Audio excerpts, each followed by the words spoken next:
Titans, last one. Yeah. The weakest position. I don't have a 6 through 10. It's the only ones I don't have a 6 through 10 at all. Nice. 5, I have Theo Johnson. Okay. Theo Johnson is not on my list.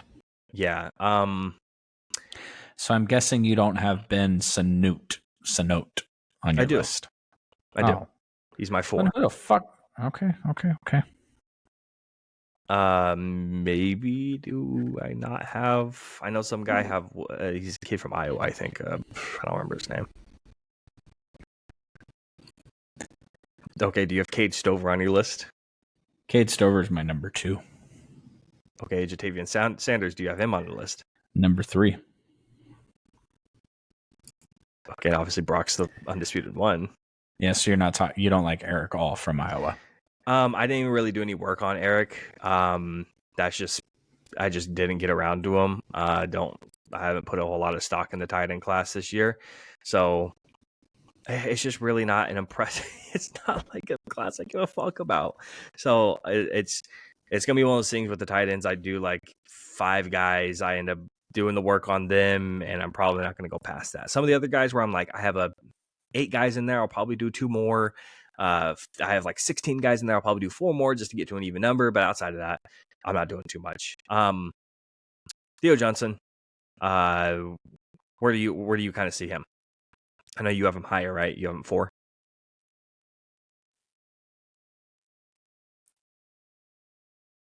Who? Theo Johnson? Oh, no, Theo, you don't have him. Okay. Yeah, I didn't rank Theo. I haven't looked at any Theo. I think he's pretty impressive when it comes to blocking. I think he at least can be very impressive when it comes to blocking. He has a couple of missed assignments where he's not. It's not like he's not missed assignments. He's just not using his size to his ability. He's like 6'5", 6, somewhere around there. And he has really long arms. He can use his arms to a little bit more to his advantage to make those blocks. And I think he hauls in the passes pretty well. I don't think he has I didn't really see any drops on tape, but it's a guy where I go look at him, I'm like, yeah, he's fine. He's all right. He's okay blocker. He brings in a couple of the passes he's supposed to, but outside of that, he's like an underneath guy. You kind of give him like an option route where you let him do a little like shove block on, you let him like leak out in the flat. Like he's going to probably be a second tight end on a team that you bring out when you have a blocking tight end, two others on the field. So he's not great, honestly. But most of these guys aren't. So again, does everything okay in my eyes. I put Ben at 5 because he can play out of the backfield, which means he can play fullback as well.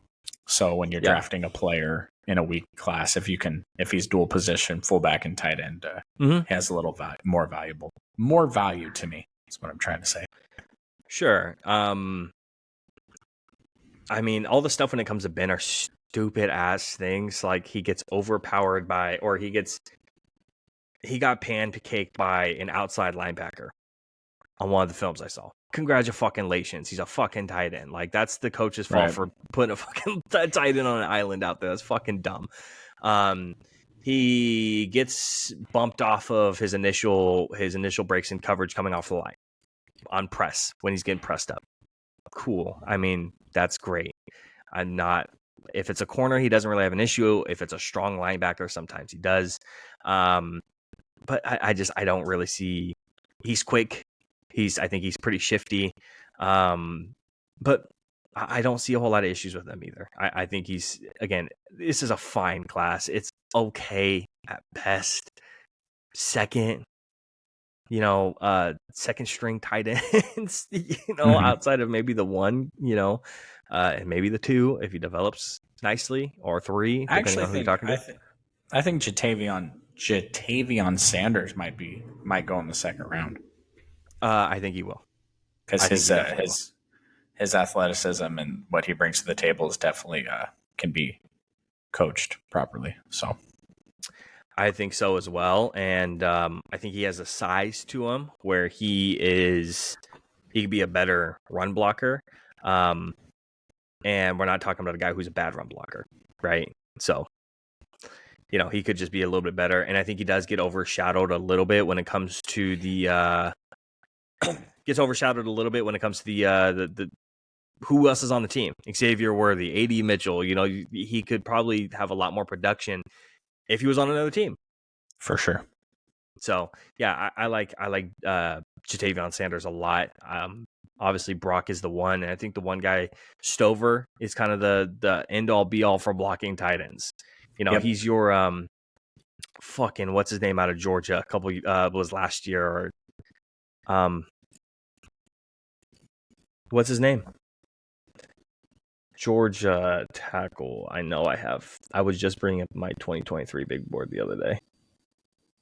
Darnell Washington. He's like Darnell Washington, except Cade Stover's a little bit of a better receiver. But I think PFF, I was listening to something, and I know PFF is not a big fan of Cade Stover when it comes to some of the receiving grades. But I know he's better than what PFF is actually saying, especially on tape. He's not fantastic, but I think he's just as good as a Theo Johnson.